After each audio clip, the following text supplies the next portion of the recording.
Hi there, my name is Natasha and you are starting the Bolster Beanbag Sew Along Day 1. Today we're going to focus on printing the correct pattern pieces for the option that you're deciding to sew. We're going to talk about fabric options, supplies and tools needed. Let's get sewing. The Bolster Beanbag has 3 style options. We have the generic round beanbag, we have the sofa version, and we have the moon version, which looks somewhat like a croissant. I am choosing to make the sofa version. You may choose, of course, whichever version you like. Then we also have 4 different sizes. We have the footrest version, is what I'm going to make. It's the smallest version. Then we have the toddler version, the child or adult version, which fits most people in the family, and then we have the adult plus, and this I would consider perfect for very tall people, for more than one person to sit, to replace, in theory, your sofa. So those are our different styles and size options. With regards to fabric, it is suggested in the pattern to use a lightweight to medium woven fabric. Perfect fabrics for a more firmer look would be twill, drill, denim, canvas, duck. For more softer feel and lightweight feel, wovens like quilting cotton, generic linen, cotton, poly cotton. You can also be quite fancy and use some real luxurious fabrics like faux fur, which I think is a good look when you're wanting the beanbag to be, a statement decor item in your house. Other supplies that you'll obviously need beanbag filling.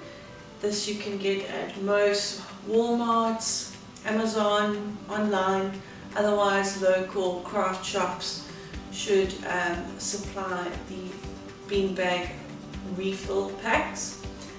Other options, you can do foam chips. With my version I'll be making for the sew along, the footrest version sofa, I will be filling mine with polyfill because this one is going to be for my cat. And I made her a previous version with the polystyrene balls and she did not like that. So if you're going to make it for a cat or a bit of a skittish animal, I would suggest either testing out and seeing if it makes them nervous or not. Otherwise, the polyfill could work. Alright, so the other supplies you're going to need for the beanbag is you're going to need 2 zips. This is for the outer zip. The outer zip on the footrest size is 35 centimeters or 14 inches. And for the inner it is 20 centimeters or 8 inches. This zip is going to go on the long back seam of the outer of the bolster beanbag so that we can take the inner out and refill as needed. The inner zip is going to go on the front of the sidewall piece instead of the back seam. So the back seam will become the fold and the front seam, where it mentions fold, will be where you place your zip for the inner lining. This is so little fingers, little ones, like in my house, would be opening the beanbag. And I'm sure you all are aware, polystyrene filling can get everywhere in your house. It's just like glitter. So yes, the 2 zips. You're going to need a quick and pick. You're going to need a ruler, measuring gauge, measuring band, measuring tape, just for seam allowances, clips, wonder clips, pins, paper scissors, keep those separate, radio cutter, glue or tape.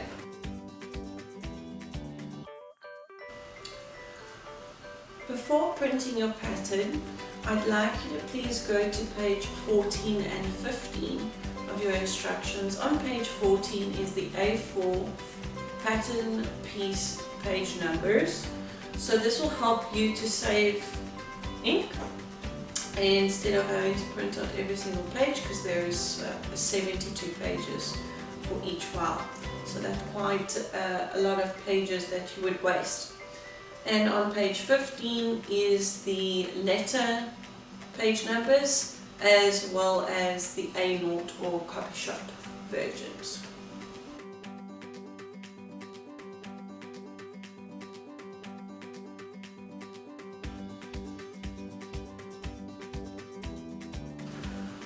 The cutting guide is on page 10 of your instructions. It will give you a basic layout as how to cut out your pattern. With regards to the side wall piece, this is the top, this is the bottom as labelled. This side, the bottom edge of your side wall piece will be resting against the salvages, so you'll be cutting on the straight grain because we have the fold on this side for the outer. The reason it is this way is because the footrest version could work the other way around on the cross grain, but when we start getting into the bigger sizes, it's not possible to get fabric that would fit those measurements in the cross grain. And it also makes sure that when you are seated in the beanbag, there is a bit of stretch going on the side wall of the beanbag. Piece 2, this is the round top and bottom seat.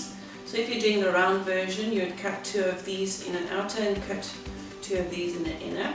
But because I'm doing the sofa version, I'll be just cutting 1 outer and 1 inner, which will be my bottom pattern piece.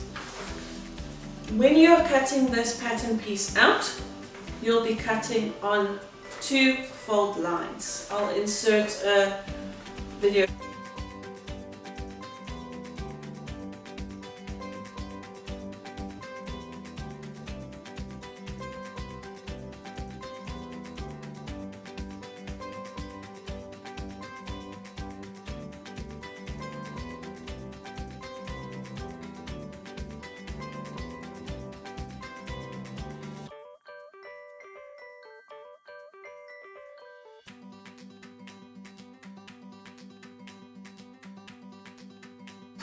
So that is pattern piece 2. Pattern piece 1, you will be cutting out 1 on the fold in your outer and 1 on the fold on this side in your inner. If you cannot cut out on the fold in your inner, that is fine. You can sew a seam on this side, so you'll cut 2 mirror images in your inner lining. Right, pattern piece 1. Then we have my seat. So this is pattern piece 4.1, and this is the front seat or front part of the seat for the sofa version. And this is pattern piece 4.2, and this is the backrest pattern piece for the sofa seat version. When we have all our pattern pieces cut out, you then have the option to add the additional pieces For example, pattern piece 6 is the handle. This makes it easy for storage. In my household, our floors get messy sometimes, so when I'm done with the beanbag, I can hang it on a hook and then it is off the ground, out of the way. Then you have also the optional pocket. You can put it on one side or on both sides. I'm also going to show you a fun, easy, quick little hack that we can section this pocket into 3 different separate sections, which is great for the kids and adult version, as you can put your TV remotes, game console remotes in the side, or a cell phone. The pocket and the handle you'll cut one of the outer. Pocket you'll cut 1 or 2 depending on your choice of the outer only.